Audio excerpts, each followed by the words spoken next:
I am 25 years old. My best friend, whose name is Emma, is 26 years old. She has been in my life for as long as I can remember, and I genuinely cannot imagine my life without her in it. She has always been that person I can count on, my closest friend and my biggest support system. She was the very first person I confided in when I came out during high school, and her response was simply to smile and ask if I wanted to get some pizza. That is just the kind of person she is, and it is part of the reason she is so special to me. To be honest, I was head over heels in love with Emma during my teenage years. My feelings for her were so deep that it felt overwhelming. However, I never acted on those feelings because, at the time, she had never expressed any interest in girls. Besides, I was terrified of ruining what we already had, which was such a profound and meaningful friendship. Over time, I eventually moved on and had relationships with other women, but none of them worked out the way I had hoped. Every heartbreak, every disappointment, Emma was always there for me, ready to pick up the pieces. Emma,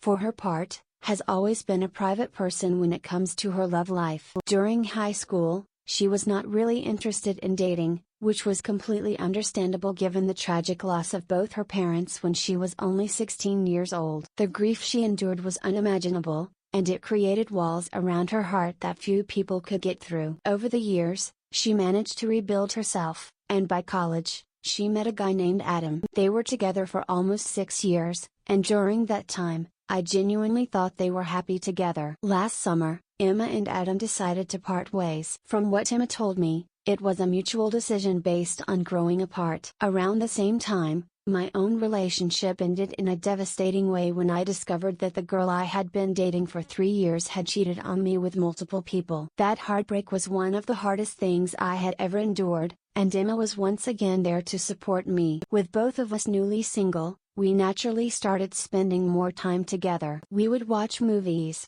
grab dinner, go on drives, and just be there for each other. Our bond deepened even more, and while I thought it was just us reconnecting as best friends, there was something beneath the surface that neither of us was acknowledging yet. Fast forward to February, and we had a trip planned to the Caribbean with Emma's sister, Julie, and Julie's girlfriend. The night before our flight, we all stayed at Emma's apartment to make things easier for travel the next morning. While waiting for Julie and her girlfriend to arrive, Emma and I started playing Mario Kart together. As usual, she was extremely competitive, and when I beat her, she tried to wrestle the controller away from me in frustration. That playful moment led to something I could never have predicted. Emma pinned me down on the couch, and suddenly her expression changed. She leaned in, hesitated for only a moment, and then kissed me. The kiss caught me completely off guard, but instead of pulling away, I kissed her back. For the first time in years, every buried feeling I had for Emma came rushing to the surface. The sound of Julie knocking on the door shattered the moment, and Emma quickly pulled away. For the rest of the evening,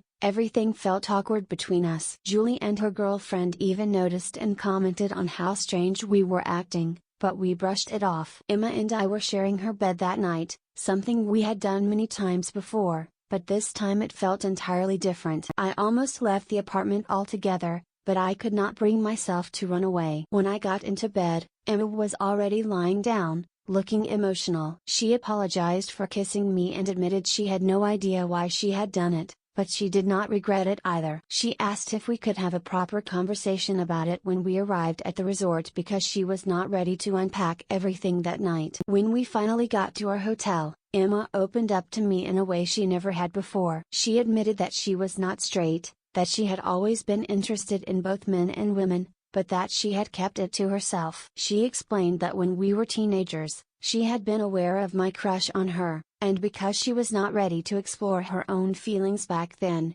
she kept that side of herself hidden. She said she loved being with Adam, but now that they were over, her feelings for me had taken her by surprise. When I reminded her that we were cousins, she simply shrugged and said it did not matter to her. That moment broke something inside me. Everything I had ever felt for Emma came rushing back, and I could not deny it anymore. For the rest of the trip, Emma and I decided to quietly explore what it would mean to be a couple. We spent that week growing closer than ever, sharing a room, holding hands when nobody was looking, and talking late into the night felt so natural, so right. I had never experienced a connection like this with anyone else before, and every moment with her felt like it was exactly where I was meant to be. Now that we are back home, we agreed to take some time apart to sort through our feelings and figure out what we want. It has been 2 weeks, and I can barely sleep at night because I miss her so much. Tonight, Emma is coming over because I called her and told her I could not keep going like this without seeing her. I do not know what we will say or where this will go,